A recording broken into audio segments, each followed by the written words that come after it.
Hi, I'm here to talk about the Joker sequel. Joker 2 has a name that's hard for me to pronounce, but it was a film that I was looking forward to, even though I loved how the first Joker film felt like such a standalone film, and I really admired that, and I thought it was such a great film, and I thought it'd be really hard to make a sequel that would be of the same quality. So I had some concerns, but I was really looking forward to the Joker sequel. It's one of my most anticipated films. And personally, I thought it could end up not working, but I was still really excited and I love the film.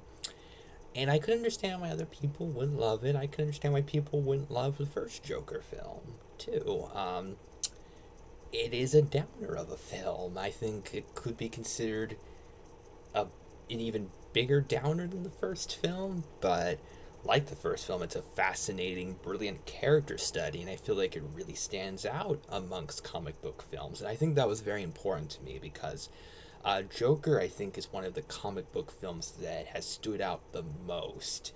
Um, it feels like something incredibly brilliant and a lot of very fascinating stuff in it.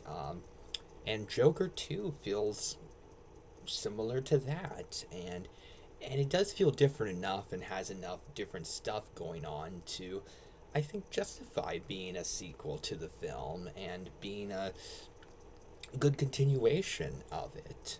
And lots of really interesting stuff for Arthur Fleck. A very fascinating take on the Joker, and I really like that. A concern I had was Harley Quinn being there. I loved how Joker didn't have her. I liked having Joker on his own, and I was concerned that bringing in Harley Quinn um, wouldn't be the best idea, and that I wasn't too sure how that would go. But I ended up feeling pleasantly surprised. I think that Lady Gaga was a really good choice for Harley Quinn. And I feel like the film has a brilliant, very fresh feeling take on Harley Quinn, like how Joker, the first film, had a really fresh, great take on the Joker. Um, and I've had mixed feelings on a lot of versions of Harley Quinn, and I think that Lady Gaga could be the best Harley Quinn because it's such a fascinating, great take on the character, and it felt like a version of the character that didn't have any annoying qualities and was able to stand on her own pretty well, but also have a lot of really fun interactions with Arthur Fleck, and I really like that. And I think that the film incorporates the Harley Quinn character incredibly well. And Brendan Gleeson gets to play a very unlikable guard, and he is a really entertaining performer in the film. Villainous character, but good in that way. A nitpick I do have is Harvey Dent being there and the whole Two Face thing not being explored that much. I think it was a missed opportunity because the film deals a lot with dual stuff, a lot of duality being explored with Arthur Fleck and the Joker. So I think it would have been an opportunity to explore that the attorney that is trying to cause trouble for Arthur Fleck. I think him having his own duality being explored and being shown, I think that would have been fascinating. Because I am feeling tired of Harvey Dent showing up, but Two Face either not showing up or not showing up that much. Because I'm a huge Two Face fan. Um, I mean, it is cool that Harvey Dent is there, but it does feel like his role doesn't feel like that much about his character. He feels a little generic for my taste, but still cool that he has a part in it. And I love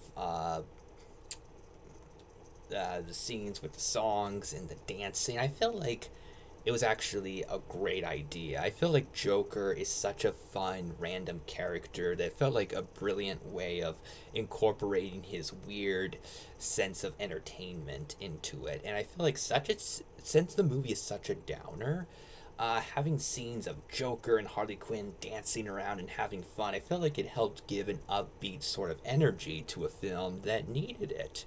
And I feel like it was a brilliant way of making it feel like a little bit different than the first film, despite the film having a lot of the great qualities that made the first film so good. So I love that element of the film.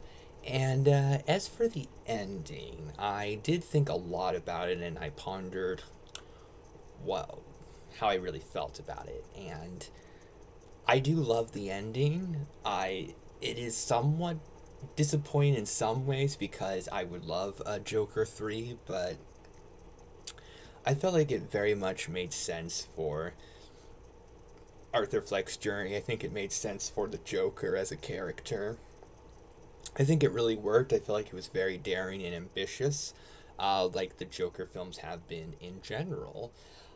So I feel glad that the Joker sequel really worked for me. I love the film. I think it's fantastic.